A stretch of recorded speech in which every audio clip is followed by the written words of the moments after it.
What's up guys, Perry from Rockville here, and today I'm going to show you how to set up your HP65 black speakers to your home receiver. So now that we've got our speakers all set up to our wall here, let's talk about how to set it up to our receiver. Now these speakers are 4 ohm, which means they would work with any standard 4 ohm receiver like this one here. So if you set up one speaker to the left channel and one speaker to the right channel, that's a perfect match for impedance. But one thing you don't want to do is set up 2 speakers for the left and right channels, because that would bring the impedance to 2 ohms, which could risk damaging your speakers and or receiver. But if you do happen to have a 2 ohm stereo receiver, you can do 2 speakers per left and right channel and parallel wire them to connect to your receiver. So with that out of the way, let's connect our speakers to our receiver. To do that, we're going to take the included speaker wire that came with our speakers, and we're going to want to set them up to the positive and negative terminals on the back of our speakers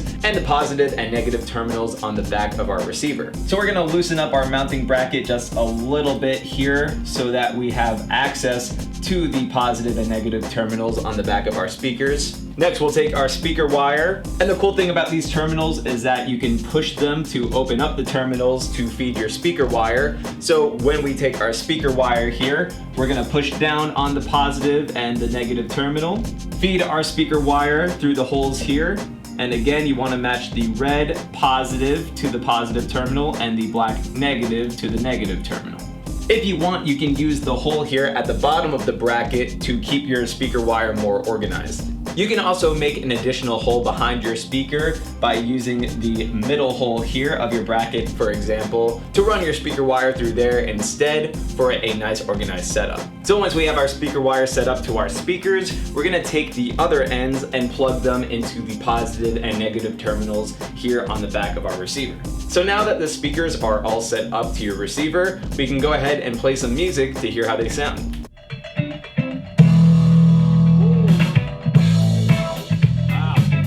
Sounds great. A lot of bass, which is nice. Yeah. Oh, that's cool. Sweet. So hopefully this showed you guys how easy it is to set up your HP65S black speakers to your receiver. But of course, if you have any questions, comments, or concerns, feel free to reach out to our customer support team through phone or email. As always, I'm Perry from Rockville, and we'll see you guys next time.